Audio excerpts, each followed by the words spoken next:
Mexicans know only too well the danger posed by earthquakes. This is the scene from the devastating 8.1 magnitude quake in 1985 that killed an estimated 10,000 people. Since then, Mexico has invested millions of dollars preparing the country for the next big one. And the capital, Mexico City, has developed a system of sensors and transmitters to warn people of an approaching quake. Special radio receivers can give more than a minute of advance warning, depending on where a major quake strikes. When fledgling entrepreneur Andres MEIRA moved here 2 years ago, he worried about the tremors, so much that he wanted to buy one of the receivers. But at about $300, he thought it was too much. But it seems odd to me that we have such a sophisticated infrastructure, which costs a lot of money and some very smart people behind it, and provides this valuable life-saving warning, and yet there's only one receiver which is on the market and which is being promoted.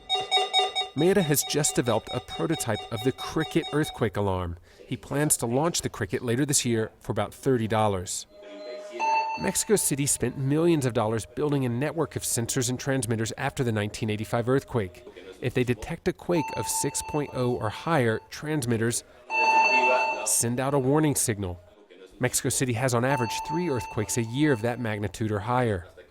It's not just the frequency and magnitude of the earthquakes that pose a risk to Mexico City, it's the very soil underneath the capital itself. It's extremely unstable. And you can see that when you look at buildings across the city like this one. It's the old cathedral. It was built some 500 years ago, and it's been sinking ever since then.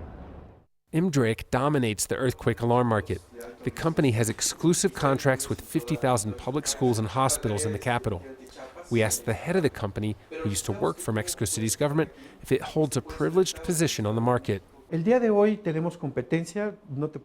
Now it's important to allow different companies to enter the market. It's going to make the technology cheaper. Jorge GAVINO of Mexico City's Legislative Assembly says there hasn't been enough competition. Today we have competition. I can't tell you the details about them, but it's a free market for anyone who wants to compete. So far, MDRAKE has sold around 100,000 alarms. For those eager to compete in this earthquake-rattled city of 20 million people, there's a lot of business to go around. Raney, Al Jazeera, Mexico City.